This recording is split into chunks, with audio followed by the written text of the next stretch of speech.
शुक्रवार के दिन बेलपत्री के वृक्ष के नीचे बैठकर घृत का दिया लगाकर शरीर में जो रोग है उसका स्मरण कर कर शंकर जी से विनय कर कर, हे भोलेनाथ, आपने शुक्र देवता को संजीवनी मंत्र दिया है, तो क्या आप मेरे को वो मंत्र प्रदान नहीं करोगे?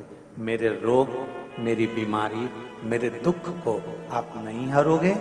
शिव से कहो, ये शरीर आपने दिया है और भजन करने के लिए दिया है, स्मरण करने के लिए दिया है, कीर्तन करने के लिए दिया है, तो संभालोगे भी आप। और बेलपत्री की ओर मुख कर घी का दिया लगाकर महामृत्युंजय मंत्र का स्मरण कर लेने पर धीरे धीरे धीरे धीरे धीरे धीरे वो रोग समाप्ति की ओर आता चले जाता। अगर मान लो बेलपत्र भी नहीं है, मान लो बेलपत्र भी नहीं है, कोई पुष्प भी नहीं है, श्री शिवाय नमः, चढ़ाने के लिए एक लोटा जल भी नहीं है,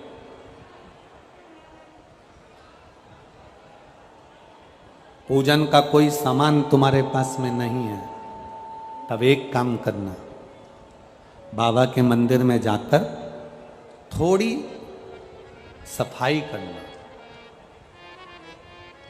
थोड़ा साफ कर देना मंदिर। बहुत सारे दिए लगे हों तो दिए को उठाकर एक साइड रख देना।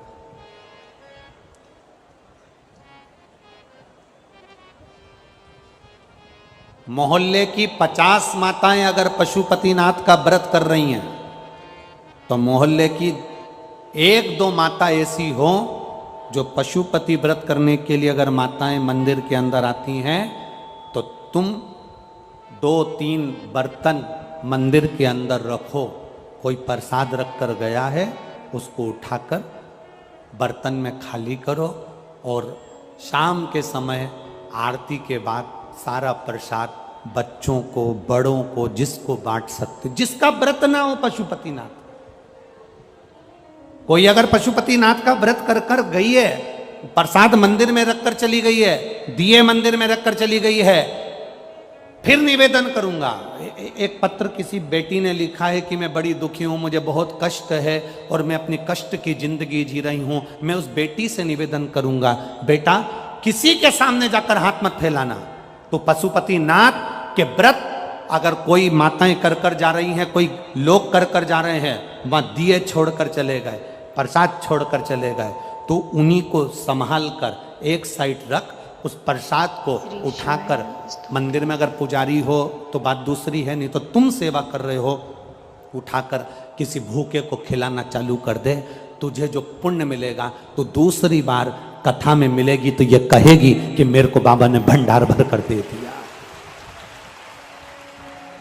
नहीं है तुम्हारे पास में बेलपत्र, नहीं है तुम्हारे पास में जल, नहीं है तुम्हारे पास में चावल, नहीं है तुम्हारे पास में एक लोटा पानी, मत चढ़ाओ। आप बाबा के मंदिर की चाकरी करो।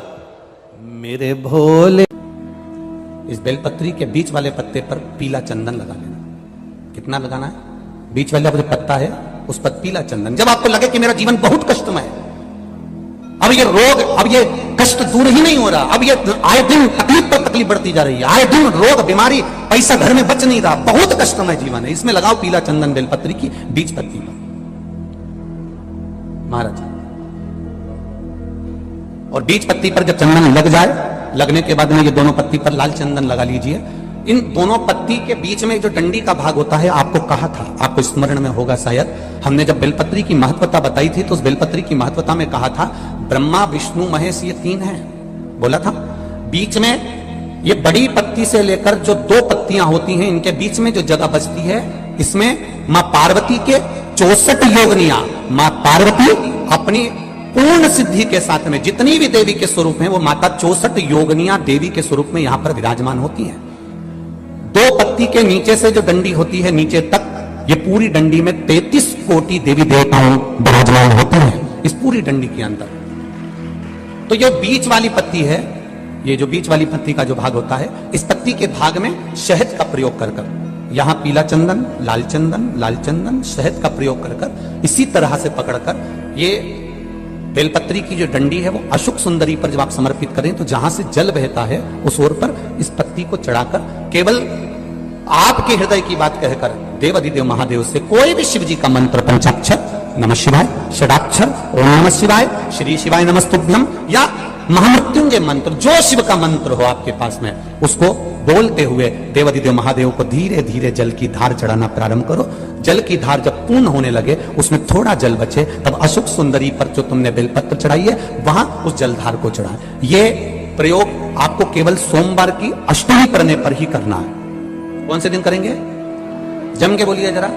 सोमवार की अष्टमी करने पर यह प्रयोग करें और जल चढ़ाकर बाबा से विनती कर कर उसी बेलपत्र को वापस उठाकर कहीं जलाशय में या किसी पेड़ के नीचे विसर्जन कर दें और एक लोटा जल वहां भी चढ़ा दें। बस निवेदन कर कर आ जाइए, मेरा बाबा 3 माह के अंदर हाथ जरूर पकड़ेगा और आपको तंगल से बाहर निकाल देगा। शिव महापुराण का ये प्रसंग करिए, जीवन में उतारिए। श्री शिवाय नमस्तु। आपको पहले भी कथा में कहा था, रुद्राक्ष का पौधा घर के अंदर नहीं लगाया जाता, बेलपत्री का पौधा लगाओ चल जाएगा, घर के पीछे के भाग में, लेफ्ट राइट में।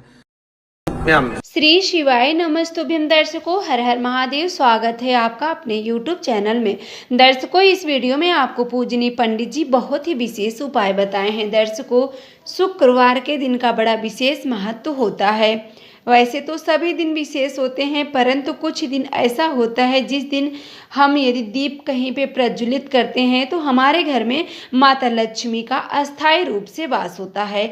तो ऐसे में दर्शकों, शुक्रवार के दिन प्रदोष काल में जो भी व्यक्ति घी का दीपक बेल के वृक्ष के नीचे प्रदोष काल में प्रज्वलित करता है, उसके घर में माता लक्ष्मी की कृपा बनी रहती है, उसके घर से सारी समस्याएं, रोग, बीमारी, दुख दूर होती हैं।